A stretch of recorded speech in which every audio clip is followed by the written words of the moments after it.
Today, we are talking about the mind of a property investor. Dr. Demartini says the skill set without the mindset will leave you upset. And it's really true. Now, let me be clear. You can't just go, I am going to be a millionaire. It's going to be great. And then you check your bank account. No, that's a load of bullshit, I'm afraid. And yet, if you don't have the right mindset, you will hold yourself back. So let me go through some of the most common, break them down, and how you can overcome them, starting with loss aversion. So loss aversion, or the fear of loss, is when you are thinking about everything that could go wrong. What if I fail? What if somebody thinks I'm stupid, etc.? And it kind of stops us from going forward with anything in life. Now, how do I overcome this? Well, the way that I approach this is play it out. Now, I know that sounds a bit weird. How do you get over the worries of it to think about it more? But actually write it down on paper and write it all out. So let me give an example.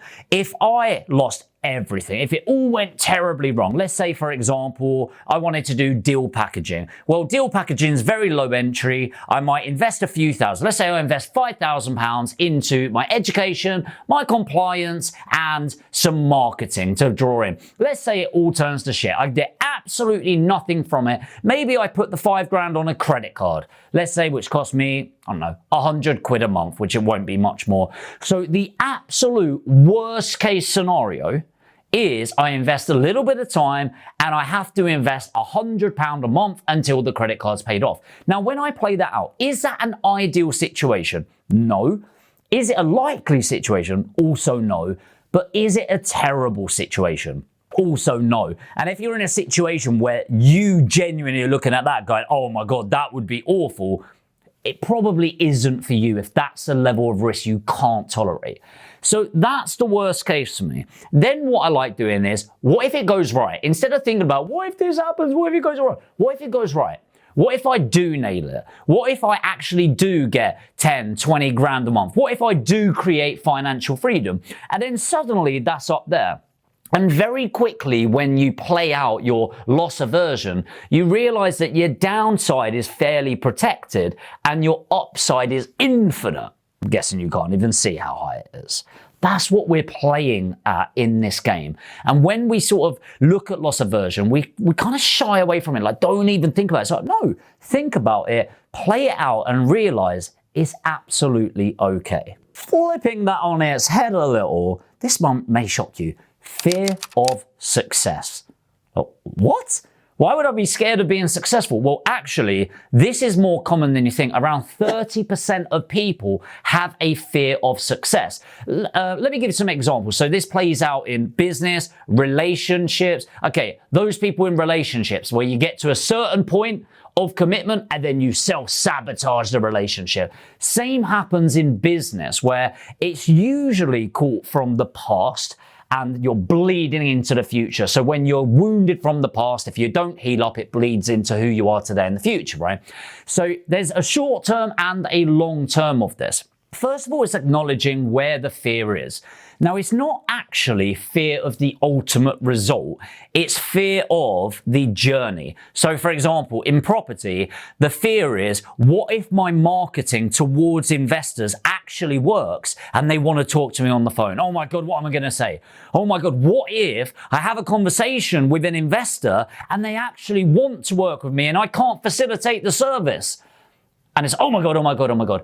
And it's actually very similar to loss aversion in that the real problem is you don't actually play it out. So for example, let's say I said to you, hey, if you've got 100 grand and you want to invest with me, put APG in the comments, which is my typical call to action. And then you put APG in and you genuinely want to talk. Well, what's the worst case that happens? If I'm genuinely that terrified, I won't call you. All right. If actually I am going to call you, but I'm really scared on the phone call, then you'll tell me, no, I don't want to work with you. Right. So when I sort of play these out, or let's go a step further. Let's say you say yes, you invest the fee to start working with me. And then I go, I can't actually facilitate this. And then I have to call you and go, I'm really sorry. I'm not actually able to facilitate this and I have to refund the money. When you start playing these things out, it's really not a big deal. So that's the short-term fix, is play out the reality so you've not got it in your mind. And let's face it, if you're anything like me, something that's left in your mind, it gets bigger and bigger and bigger and bigger until it just takes over absolutely everything. So that's the short term. What about the long term? Now, I am not a therapist as much as sometimes it feels like that. You have to actually go back a little. Often who we are today, the good, the bad, the ugly, what we do on a day-to-day, how we treat people, how we communicate, how we feel when somebody says something, is all emotions applied. What that means is we are story-making machines, right? So if somebody says something to me, the facts are they said that to me.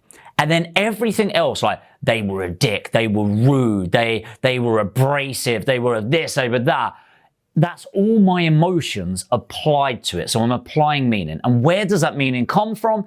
It comes from the past. So it could be something to do with you put your hand up in class once and you were really excited to give the answer. You gave the answer. Turns out it's completely wrong and the other kids laughed at you. And now you are scared at putting your hand up for anything. You're scared of going forward for anything.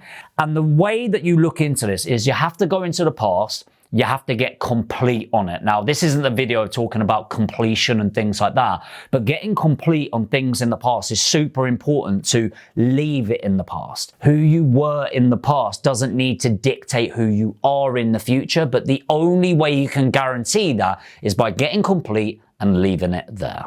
So I mentioned the skill set without the mindset will leave you upset, but also without the skill set to even apply in the first place, you're the happiest man but still poor. So this is a cheeky little education plug. If you've been watching multiple videos, you know that I've got the free channel, but I also have an education program. So if this is you and you know you've enjoyed the free content and you're thinking, actually I'm ready to invest in myself, then this is your opportunity. We run several programs that help you get you from where you're at today to where you want to get to in the future. And the way we do this is what you need to do is put education in the comments. We'll reach out with a link so you can book in a free one-to-one strategy session, which is going to help you get clarity on that journey. And if we feel we're the right match, we'll offer you the opportunity for us to help you on that journey. So if that's you, put education in the comments and we'll be in touch.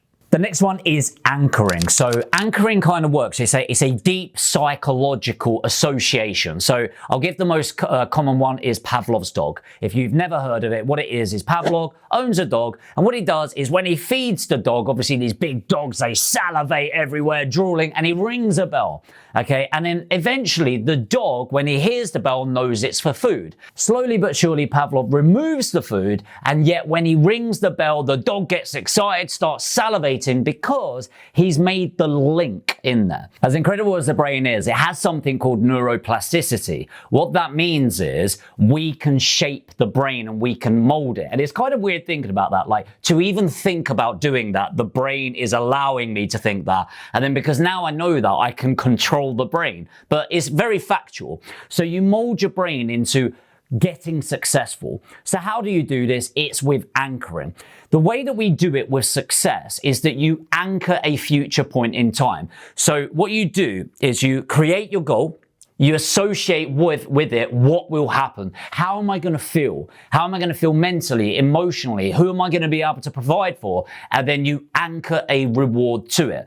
By writing down your goals and creating an anchor for the future, you're over 100% more likely to achieve that goal, which is quite phenomenal when you think about it. Just by writing it down and anchoring a future reward linked with the emotions and mentality of achieving that goal, you are over double as likely to achieve it. Finally, analysis paralysis. So analysis paralysis, or paralysis by analysis, if you like. We often get in the way of doing this. And you have the typical analysis paralysis where you're watching Netflix, all of that sort of thing. But you have a point where you become hyper analytical. And what this is you overcomplicate things. You play out every path. If you're sort of a project manager, you'll do this sort of like path analysis to understand if this happens, that happens. And then there's something called PERT analysis, which we don't need to know about. All of these different pathways. And what you need to realize is you're trying to be a perfectionist in a world where perfection doesn't exist. So how do you become perfect? By striving for perfection. But what you need to understand is you will never hit it. It's an impossible thing because as soon as you hit it, there's a way to improve. So let me give you an example of social media. A lot of people don't post on social media to attract the right people because they're terrified about not getting the social media type right. I've posted loads of videos on here, for example, that I genuinely thought would explode. Like, I really did. Like, I thought about it, spent loads of time about it, and then you bastards didn't even enjoy it. Barely any of you watched it. Nobody was interested in the content. And yet there's other stuff where I've gone, do you know what? This will be a nice little video. Don't spend any time doing it. And then all of you want to watch it. It explodes all over the place.